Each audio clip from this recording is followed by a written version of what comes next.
Banyaknya anak yang menjadi korban keracunan makan bergizi gratis memicu respons dari berbagai pihak. Wakil Ketua Komisi Perlindungan Anak Indonesia Jasra Putra menyatakan ribuan anak yang diduga menderita keracunan MBG layak mendapatkan ganti rugi. Iya, jadi satu kasus anak bagi KPAI kan sudah cukup banyak, Mbak, ya, apalagi ini udah ribuan ya. Oleh sebab itu, kami mengusulkan kalau memang belum siap, ya disiapkan dulu lah gitu ya. Jangan terburu-buru, jangan sampai kita ibarat mengendarai kendaraan dengan speed yang kencang gitu ya, tapi kita tidak mengetahui apa yang akan terjadi di depan kita gitu. Ini kan sangat membahayakan bagi anak-anak kita. Nah, kemudian yang kedua gitu ya, tentu ini adalah tentu merugikan hak anak, apalagi di Bengkulu misalnya, anak seusia PAUD ya, dengan kondisi kesehatan itu tentu tidak sekuat kita orang dewasa, tentu ini akan berdampak terhadap kesehatan-kesehatan mereka.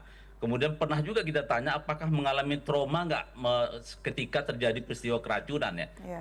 Ketika kita tanya di Tasik waktu itu ya, memang anak-anak ya belum merasa trauma, tapi kalau terus-menerus pemberitaan peristiwa-peristiwa yang mengkhawatirkan seperti yang terbaru gitu ya di Garut gitu ya, kemudian ada di Banggai kalau nggak salah gitu. Ini kan anak-anak pada akhirnya menjadi khawatir gitu ya. Dan termasuk juga orang tua. Karena begini, awalnya anak datang sehat, datang secara baik-baik dari sekolah, tapi setelah makan makan ini bergizi gratis ini justru terjadi sebaliknya gitu ya. Nah, ini yang saya kira akan menjadi trauma jangka panjang bagi anak-anak kita, dan oleh sebab itu kita mendorong agar tata kelola MBG ini harus dilakukan secara baik, itu pengawasan juga dilakukan secara berlapis, kebijakan semua proses ini dilibatkan termasuk juga anak sekolah gitu ya, dan termasuk juga soal ganti rugi. Saya kira kita pikirkan juga gitu ya,